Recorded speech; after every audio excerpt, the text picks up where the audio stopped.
Kandilin şavkına gülüm, he canım, he malım, bülbüller konar.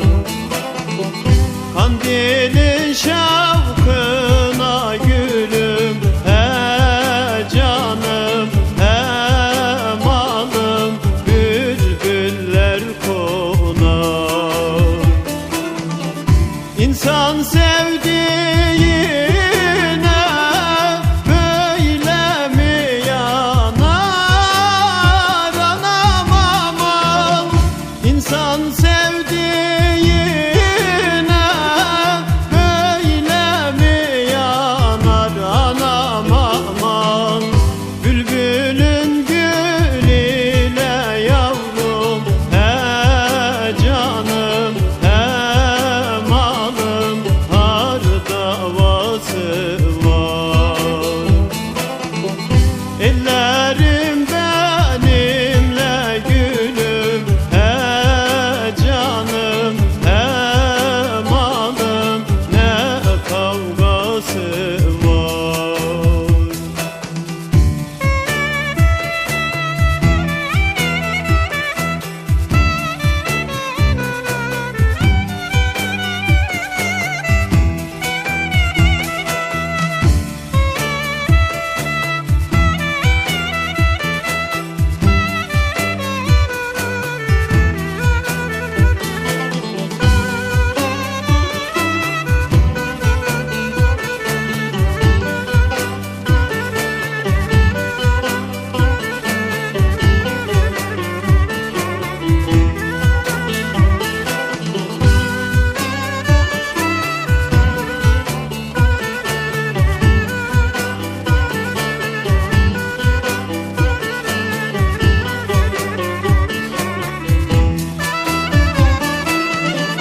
Yüce dağ başında yatmış uyumuş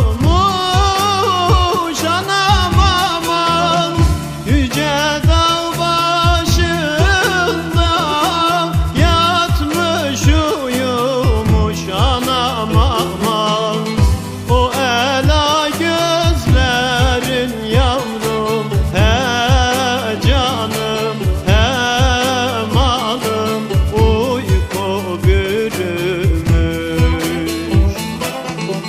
O ela gözlerin yavrum, he canım, he malım, uyku bürümüş. Evvel küçük idi, şimdi büyümüş anam aman. Evvel küçük idi, şimdi büyümüş anam aman. Bülbülün gül ile yavrum, he canım, he malım, har davası var. Ellerim benimle yavrum, he canım, he malım, ne kavgası